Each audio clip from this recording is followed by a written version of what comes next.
नाथ की। श्री शिव पुराण रुद्र संहिता तृतीय खंड अध्याय 1 रुद्र संहिता तृतीय खंड हिमालय के अस्थावर जंगम द्विविध स्वरूप एवं द्विव्यत्व को वर्णन।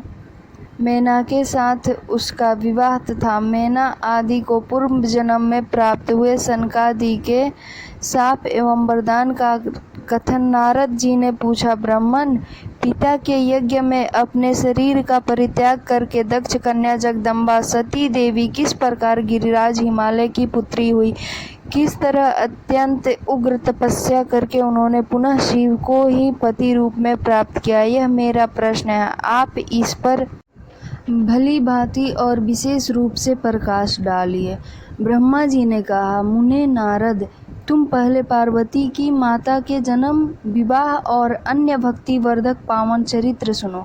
मुनि श्रेष्ठ, उत्तर दिशा में पर्वतों का राजा हिमवान नामक महान पर्वत है, जो महातेजस्वी और समृद्धिशाली है। उसके दो रूप प्रसिद्ध है, एक अस्थावर और दूसरा जंगम।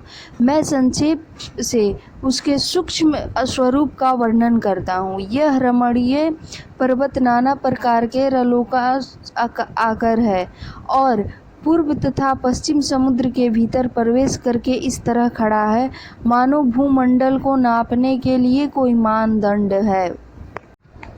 वह नाना प्रकार के वृक्ष से व्याप्त है और अनेक शिखरों के कारण विचित्र शोभा से संपन्न दिखाई देता है। सिंह, व्याघ्र आदि पशु सदा सुखपूर्वक उसका सेवन करते हैं। हिम का तो वह भंडार ही है, इसलिए अत्यंत उग्र जान पड़ता है। भांति भांति के आश्चर्यजनक दृश्यों से उसकी विचित्र शोभा होती है। देवता, ऋषि, सिद्ध और मुनि उस पर्वत का आश्रय लेकर रहते हैं। भगवान शिव को वह बहुत ही प्रिय है, तपस्या करने का स्थान है। स्वरूप से ही वह अत्यंत पवित्र और महात्माओं को भी पावन करने वाला है। तपस्या में वह अत्यंत शीघ्र सिद्धि प्रदान करता है, अनेक प्रकार के धातुओं की खान और शुभ है। वहीं दिव्य शरीर धारण करके सर्वांग सुंदर रमणीय देवता के रूप में भी स्थित है। भगवान विष्णु का अविकृत अंश है, इसलिए वह शैलराज साधु संतों को अधिक प्रिय है। एक समय गिरिवर हिमवानु ने अपनी कुल परंपरा की स्थिति और धर्म की वृद्धि के लिए देवताओं तथा पितरों का हित करने की अभिलाषा से अपना विवाह करने की इच्छा की।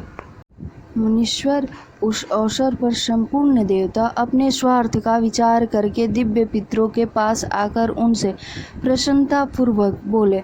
देवताओं ने कहा, पितरों, आप सब लोग प्रसन्नचित्त होकर हमारी बात सुने और यदि देवताओं का कार्य सिद्ध करना आपको भी अभिष्ट हो तो शीघ्र वैसा ही करें। आपकी ज्येष्ठ पुत्री जो मैना नाम से प्रसिद्ध है, वह मंगल रूपिणी है। उसका विवाह आप लोग अत्यंत प्रसन्नता पूर्वक हिमवान पर्वत से कर दें। ऐसा करने पर आप सब लोगों को सर्वथा महान लाभ होगा और देवताओं के दुखों का निवारण भी पग पग पर होता रहेगा। देवताओं की यह बात सुनकर पितरों ने परस्पर विचार करके स्वीकृति दे दी और अपनी पुत्री मैना को विधि पूर्वक हिमालय के हाथ में दे दिया।